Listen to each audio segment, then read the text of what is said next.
Oh. Hi everyone, it's Kino here. Welcome to day 26 of the Ashtanga Yoga Challenge. And look, today I have a yoga wheel. I'm going to make use of the yoga wheel. Not like that, but in some other fun way. It was just rolling away, so I had to grab it. So I understand that yesterday I said it was day 28 when it was day 25, so I am actually sorry about that, and I hope that you're still with me on the challenge. So I just want to say a big thanks to everyone who left me really nice, happy comments yesterday, and that you are practicing with me, and everybody that shares their support. I want you to know how much it really, really means to me. I really, really mean that. And it's your commitment to the practice that keeps me inspired. Otherwise, I can't always find the inspiration to keep showing up and sharing. And I know that now as we're sort of winding down the challenge, we reach to this end of the primary series, the posture called Setu Bandhasana. And this is the asana of today. When we reach the end of the primary series, congratulations! We have now completed the primary series. Now, you might be wondering, well, what else are we going to do for the remainder of the challenge? Gosh, if we're done with primary series, doesn't that mean the Ashtanga challenge is done? Oh, no. You see, the Ashtanga yoga method is broken up into a couple of different organized groups of postures. So, let's review. First, we've done the sun salutations. And the sun salutations are considered to be a complete practice in and of themselves. So first, we did the sun salutations. Second, we did the standing poses. And the standing poses are the foundational asanas that really lay the groundwork for every other asana, no matter how complex in the entire yoga practice. Then we moved into the primary series of the Ashtanga yoga method, which we are completing today with the asana called Setu Bandhasana. Now, after that, there's a whole group of poses that begin with backbending, and backbending is its own kind of mini practice within a practice. So Setu Bandhasana helps us prepare for backbends, but it is not the backbending practice. We'll go over that tomorrow. And there are many different variations and levels of the backbending practice, and so we'll take a look at what those are. Now, after backbending, then we have what's called the closing poses. And the closing poses are an important period of deep integration. So we'll get through those. In every practice of Ashtanga Yoga, you'll find the sun salutations, the standing poses, some series. So we're working on primary series in this challenge, backbending and closing poses. In the Ashtanga Yoga method, there are actually 6 series of poses, primary series, which is called Yoga Chikitsa. Yoga Chikitsa, bringing health and healing into the body. So I hope that you feel healthier now that you've been practicing yoga for 26 days with me and getting on the mat and doing the practice. Once you lay a solid foundation in the primary series, Yoga Chikitsa, then we can move into Nadi Shodhana, which is nervous system cleansing. And when we move into Nadi Shodhana, the postures get harder, more challenging, more stimulating, more vigorous. And then we have 2 series, also called second series. Then we move into the third series of Ashtanga Yoga, which is actually Advanced A. And Advanced A is third series, Advanced B is fourth series, Advanced C is the fifth series, and Advanced D is the sixth series. So there's all these different sections of increasingly more difficult asanas. I'm practicing third series, fourth series, and some of fifth series. And this entire group of asanas in the Sanskrit is called Sthira Bhaga. And when we're thinking about Sthira, again, with Sthira is the Sanskrit word for steady strength. And when we kind of really get very precise and there's a high level of kind of, integration that's really worked in through all of the asanas when you get to the level of the third series, fourth series, fifth series, all very, very challenging. So it's important that you understand that although in the mind we like to associate higher numbers with more spiritual development, you can find all of the spiritual learning in whatever asana is appropriate for you to do for today. You don't need to go and accumulate asanas and put them on yourself like trophies to prove that you're a more spiritual person. It's not like you go fourth series and poof, there's enlightenment. It's just a practice. And there are so many asanas just so that you can understand that first, it's an eternal practice. There's always another asana. And then second, so that there's always a challenge, so that no matter what level of physical ability you come into the practice, the Ashtanga Yoga method will always find some challenge that's there for you. Now, the end of the primary series. Congratulations! Yay! We made it! Setu Bandhasana. Setu is the Sanskrit word for bridge. So sometimes when you hear bridge pose, the bridge pose sometimes you think about as actually what we're going to do tomorrow, which is Urdhva Dhanurasana. We'll take a look at that tomorrow. But bridge pose in the Ashtanga method is Setu Bandhasana. Setu Bandhasana, it looks a little scary because we're going to roll through the neck and place weight on the top of the head. And then we make a bridge by lifting the body up off of the ground. Right? So Setu Bandhasana. And it includes the word bandha. And bandha means a lock. And we also have those internal locks of Mula Bandha and Uddiyana Bandha that we are constantly engaging during the practice. So Setu Bandhasana, when you make the bridge pose and bind yourself in that bridge pose. So it's sort of like a stable bridge posture, or to, find stability and hold yourself in that bridge posture. So, I like my softer side of Ashtanga practice, and today I have a yoga wheel. And so, to warm up for the back bends today, in lieu of the entire primary series, we're going to use the yoga wheel. I'm just going to put my hair up here because I think it's going to be better. Now, when you're using, you don't have to have a yoga wheel. You could also do this with the blocks, but this is dramatically better with the wheel. I'm not trying to sell you any product. You can also just lie over a bunch of pillows that you have at home as well.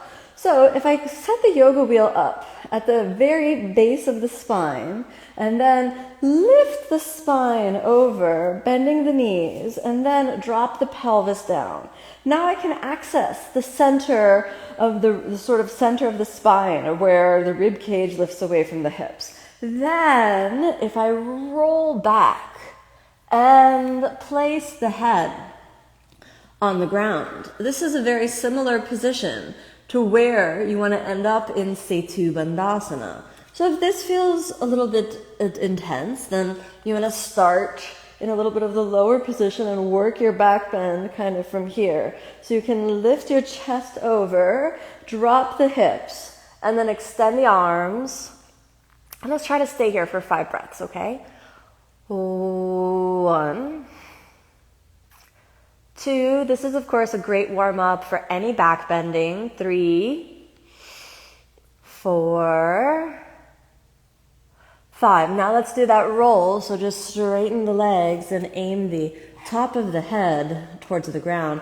And I'm just going to reposition the wheel a little bit and make sure that it's going to support my upper back. So I'm wiggling up so that the wheel is sort of a little bit higher. And then the top of the head reaches towards the ground. And let's practice that Setu Bandhasana shape. So the heels press into each other, and the legs are straight, and the toes point away from each other. Then cross your arms over each other, holding the opposite shoulder. And you could practice pointing your feet, or you can leave them flexed, whatever feels better. Both are wonderful options. Then I want you to see if you can relax your back muscles and relax your glutes for a moment, okay?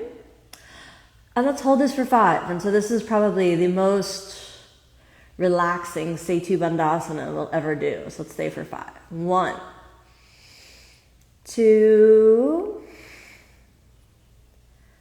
3, nice and easy, 4, 5. Now watch the spinal extension as I take the hands on the ground. I'm going to bend the knees a little bit, and I'm going to roll the neck back and in. And so now, instead of being on the top of the head, I'm going to aim my forehead to the ground and then again return the legs to straight. And so this starts to be more of the feeling of what we would actually face in Setu Bandhasana. So when you roll back, you stretch the cervical spine, and you stretch the neck as well. And let's hold this for 5. 1. See if now you can activate your legs a little bit. 2, 3, 4, almost there. 5, hands on the ground, bend your knees, exhale, roll down. And if you want to stay for a moment, because the back bend feels nice, you're welcome to stay for a moment. Then inhale, lift the head on up, and exhale, easy release. There's so many wonderful things you can do with the yoga wheel. Since I have the wheel here, I'm going to roll forward so that the wheel is now a little bit lower and press the pelvis onto the wheel.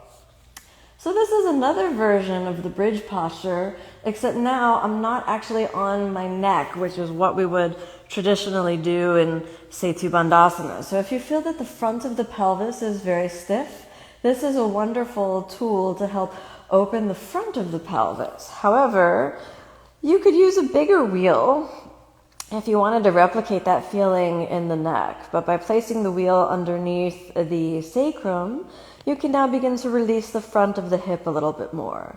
I'm going to place the elbows on the ground, and now the back of the head rather than the top of the head is on the ground. And this is also a good stretch to prepare you for Setu Bandhasana. Check your feet, heels into each other, toes either pointed or pressing out to the side. And we'll stay for 5. 1, 2, 3, 4, almost there. 5, good. Bend the knees, roll it on out, and then exhale, remove the wheel. So come on back to seated and let's remove the yoga wheel. I'm just gonna place that over here. Hopefully it won't roll away like it did before, okay? Good. Now you're gonna lie down and to prepare for Setu Bandhasana, something that everybody can do. So there's a lot of fear about what's happening with the neck in Setu Bandhasana. Don't fear the neck. We want to get a deep bend or extension in the cervical spine. So by working through activating the muscles of the cervical spine in this kind of very strange weight-bearing position, you can actually strengthen the spine. Of course, if you have any herniated discs in your neck, it's a huge contraindication. You probably want to skip this posture or only do it with the support of the wheels. There's no weight on your head, all right? Now, as I mentioned, the prepare we can all do. Everybody can do the prepare. So heels press into each other and just have a look at the position of the feet. A lot of people will do this with the feet and just bring the toes together, but in Setu Bandhasana, you want the heels to touch and the toes to spread apart. So we can somehow say this a little bit like a duck, and you want to be able to press into the heels so the heels are actually touching each other, okay? So here we go. I'm going to lie down again, all right? So we lie down again, and then I'm going to make sure I'm fully on this blanket here. And the heels are pressing into each other. Then notice that my feet are quite far away from the pelvis. If you bring the feet too close, you won't be able to make a bridge, and instead you will make a bow, which is something we'll do tomorrow. So you want the heels to be quite far away from the pelvis. So further away is better than closer. Then don't let your knees flop out to the side like Supta Baddha Konasana. Activate the inner thighs a little bit so you can activate. So you can press the heels and let it feel like you can push into your feet. So as I push into my feet, you can see me kind of strangely bouncing here. Then, when you put the hands on the ground, I want you to push into your elbows, pop your chest up, and then exhale, head back. Now, you can hold onto your thighs, and everybody can do the prepare. So this is the prepare, and we'll stay for 5. 1, 2, 3. And so you don't want to just be dumping weight down into the head. Press with your elbows. Activate your back muscles and lift your chest up. 3, 4, and 5. Lift your head up and exhale down. Now, if that was a lot for your neck, that's probably your maximum for Setu Bandhasana. And then as your neck gets stronger and your back gets stronger, you will be able to lift up into the posture. So let's talk about how to lift up into the posture. All right, here we go. Bring the heels into each other. And as the heels gently press into each other, then again we go for the press into the elbows, keep the pelvis on the ground, and then inhale, lift the chest, reach back. Now, the traditional gaze is at the tip of the nose. So if you're a little hesitant, there are 2 different hand positions. I personally like this one, where you press into the top of the head, but keep your hands in position. The key is to not push with the hands, but just to use them like training wheels. You can try that. And then exhale, you sink the butt down. Then all the way down. So that's kind of, the training, I call it like the training wheel option. The problem is if you push too much with your hands, it turns too much into the shoulders, and it's very hard to transfer the weight back into the head. Now let's talk about the second placement of the hands. Again, we prepare. Now, let me get it better prepare there. So this is very similar to the asana called Matsyasana, or the fish pose. And then activating the back muscles, you can extend the arms. And so this is just kind of tracking to make sure that you don't weave off to the side. You have to work very symmetrically in this asana. Then, activating the back muscles, press into the legs, and inhale, roll over. And from here, you can test out lifting the hands or not, and exhale down. Then lift the head up and come on back down. Okay, so sometimes after back bends, you can get a little spacey. That just happened to me, a little spacey, like woo. It's a wonderful, kind of moderately pleasant sensation if you can just allow it to be there. Okay, so there's one more entry into Setu Bandhasana, and then I'm going to show you a modification if you absolutely cannot bear any weight in your neck and if you don't have a yoga wheel. I personally really like the yoga wheel. I think like if I could choose Setu Bandhasana, I would do it always with the wheel. But, we want to build a little bit of strength. So when you activate into the posture, you build strength as well. All right, shall we do it? What do you think? All right, I'm going to take that as a yes. So, now, Setu Bandhasana can be very, sensitive at the top of the head and around the top of the forehead. So you do want to roll through the neck and push a little weight on the top of the head and then reach out of it. Now, the traditional entry into the posture, we come up, cross your hands over each other, and then you can pull a little down with your hands. And this actually takes a little bit of weight off of your head. Then inhale, lift the hips first, and then just roll and press. And then we hold for 5. 1, 2, 3, almost there, 4, and 5. Open the feet, the butt goes down first, and then exhale, the neck comes all the way down. Now, traditionally, we exit this posture in the vinyasa called chakrasana, which is quite a challenging movement, but it's a counter stretch, actually, for the neck. So maybe we don't do the chakrasana today because that's a whole other universe, but I would like to make sure that everybody who's tried up until now has a full release of the neck. So you're going to lift your legs up, stay here for a moment, then fold your legs into the body, hands on the ground, inhale, hips up. Good. And let's just hold halasana for about 5 breaths. 1, and you can see how this is the opposite position of the neck. 2, 3, 4, and 5. Open the shoulders and exhale, roll it down. All right. So we're going to go over the shoulder stand technique another day. Very important in Setu Bandhasana that you track symmetrically. So don't weave in any direction. Gaze at the nose tip and feel the body moving symmetrically. I promised you a variation to do if you absolutely cannot bear any weight on your neck. Okay, so let's go over that. The heels press into each other. And then instead of the Matsyasana prepare, you're going to keep your head on the ground and then lift the chest up and forward. So now instead of rolling through the top of the head, just like we did with the wheel, you're going to press your shoulders behind you, all right? And then inhale, lift the hips up only.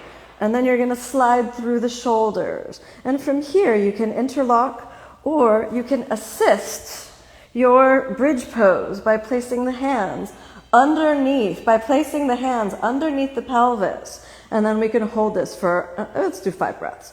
1, 2, and so the elbows are really bearing all of the weight, which is why I can turn over and look at you. 3,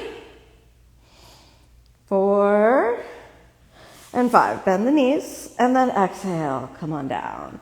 All right, so I'm gonna slide it on back. If you could not get your hands underneath the pelvis, remember you can also just do that same, lift and just kind of slide back.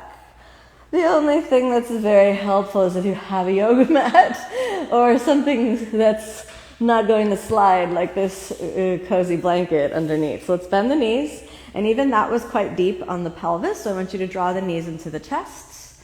And let's go for 5 breaths. 1, 2, and back bends really stimulate energy, sometimes bring up fear. 3, 4, 5. That's good. Let's roll it on up. I'm going to slide the blanket on back. And now, oh, there's my hair. I'll tie it in a knot. Okay. Okay, so Setu Bandhasana can bring up a lot of fear. And when you're thinking of the fear, it's often fear of doing something bad for the neck. However, the cervical spine wants to have that kind of, deep curve, very much like the lumbar portion of the spine.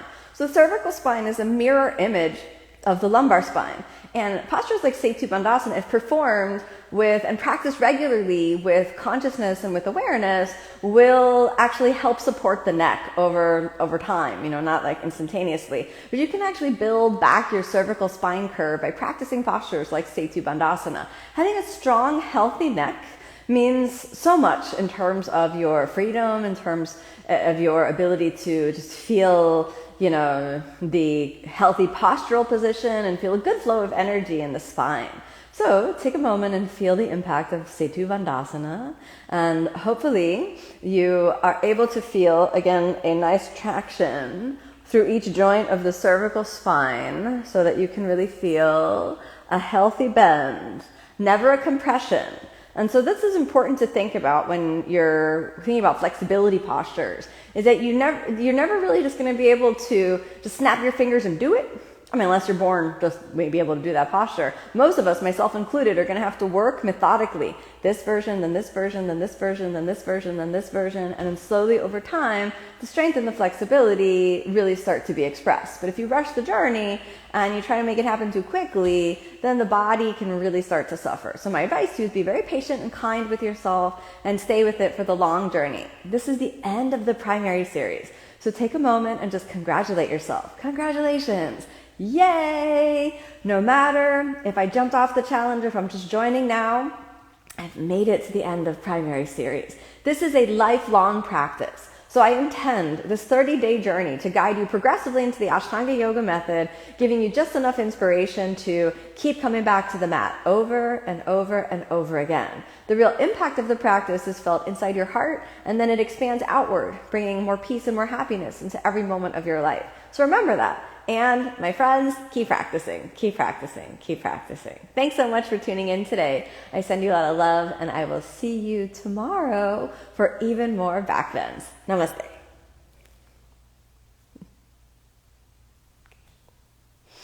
Thank you. Thank you. Okay. So, thanks. Okay. Thanks everyone for sticking around. I appreciate it. And let's see what I want to, first of all, thank the 4 people who sent me badges. So Georgina, 2958. So nice to see you, Georgina. Thanks so much for tuning in and joining with these. That's so awesome. I really, really appreciate it. Marta Sopoko with 3 hearts. Thank you so much, Marta. Really, really nice. So it's great that you joined the live and sent a badge. That's awesome. Alex Cutini with 3 hearts. Nice to see you again, Alex. Thanks for joining. I really, really appreciate it. Active Yoga with 1 heart sent a badge too. Thank you so much. I really appreciate it. I think you were the first badge, Active Yoga. That's awesome. I really appreciate it. So let's see if there are any questions. I see 10 questions that came through, or 10 things that are written in here. Sweta Pulijala says, do we have to do a forward fold after every back bend? So no, you do not have to do a forward fold after every back bend, but in the Ashtanga method, you do have to jump back and jump through traditionally. So since we weren't doing what's called the vinyasa method, where we're jumping back and taking chaturanga, upward dog, downward dog, I did some counter stretches today. If you're not practicing the Ashtanga yoga method, you should do at least 1 counter pose after a group of asanas. So if you do back bending, you do back bend, forward, it's too much. So you can accumulate some back bends, like 3, 4, 5, maybe even 6 back bends, reach your pinnacle of a back bend, then the forward bend. This can be very helpful, okay?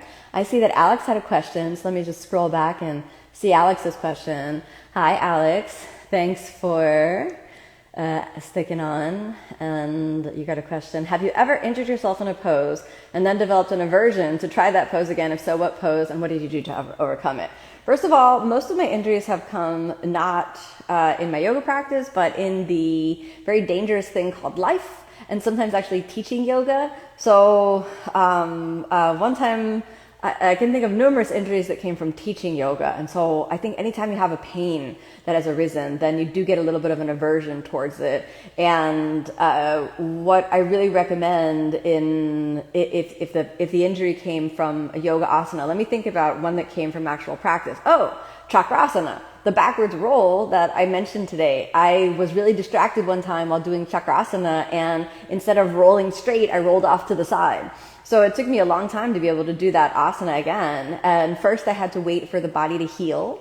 And then second, I had to really kind of talk to myself about very, very healthy technique when I was coming back into that, and really let go of returning to what chakrasana once was. So it's super important to, in my opinion, during the injury period, just give the body a lot of space before you really start to push or try again. So I hope that was helpful, Alex. I hope you don't have an injury, and that if you do ever get some kind of an injury, I hope that you heal very, very quickly, okay?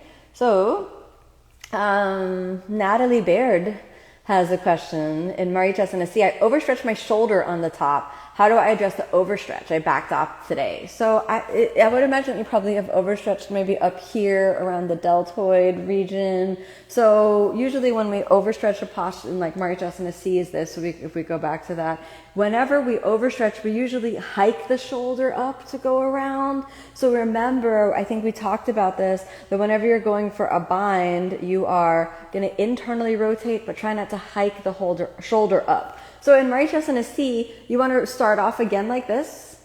Then, before you're thinking about binding again, get your shoulder really comfortable just in this position with the arm up and the shoulder down. So you work your strength as much as your flexibility. And particularly when you have overstretched a muscle, you need to work your strength as much as your flexibility. So I hope that's very helpful. Oh no, Anne Warali says she also hurt her nose. She or he? I'm sorry if I got your gender wrong. It's a very small image. So Anne, we'll just go with the neutral pronoun. They got their neck hurt while doing chakrasana. Many people have had this. So unfortunately, it's more common than you think. So I just really hope that you learn the very, very good technique and then do not have any injuries that come up in your yoga practice. So Alex Cutini is again saying, I have a nagging injury from Viparita Shalabhasana and I'm just starting now to do it again. Yes, that's a really challenging posture, and also from the neck. So I can understand why there may be a little bit of trepidation around that. So proceed with caution, just as you're coming back from an injury. So I see so many people joining. Hi from France, hi from Sweden, hi from India. So nice to see everyone. I really appreciate it. So again, I'm just going to say a big thanks to everyone who sent the 4 badges for today. That really makes me happy. It makes me know that you're here, and I just really, really appreciate it. Oh, Georgina says that she hurt her back and cannot do any back bend now. Georgina, I hope you heal really, really quickly, and I'm not sure what is injured in your back, whether it's the muscle or I hope not the joint, but I hope you're back soon, and I hope it really, really heals quickly. And that's true for everyone. That's anyone that has an injury. I really just hope that pain dissipates and that you can find the path to healing and modify the postures you need to modify. Don't push yourself, and really just use the practice as an opportunity for healing. Okay? All right, everyone. Thank you so much. I really appreciate it. I see someone asking for a headstand tutorial, and the headstand tutorial will come on the headstand day. Zoja wants to know if we'll do a second series challenge. I don't know. We'll see. We'll see what happens. I've got a mini challenge in April. So hi, Joshua. Nice to see you. You say you're my #1 fan, so I'll say hi to you. I've got a mini challenge that's going to come out in, what is that? The next month. So that's a super cool. So Fumiko says that she just practiced with me on Amazon Prime. Thank you so much for that. I appreciate it. So everyone can always practice with me here. I'm going to leave these videos up after the challenge is over, but you can always find me on omstars.com. And if you haven't checked out my podcast, everyone, please go check out the podcast. That's free and available wherever podcasts are found. All right, so that's it for today. Thanks again, everyone. I send you so much love. Oh, one more comment. I see Felipe says that he lost the March and a D after 3 weeks without consistent practice. Consistency is really, really key. So keep practicing. Forgive yourself for those 3 weeks off and just start again. And it could take another 3 weeks or another 3 years, but it's not about the goal. It's just about getting on the mat and practicing. So just be grateful that you're back and forgive yourself for losing the bind. Just keep practicing. That's all that matters. All right. Send you so much love, everyone. And I'll see you tomorrow.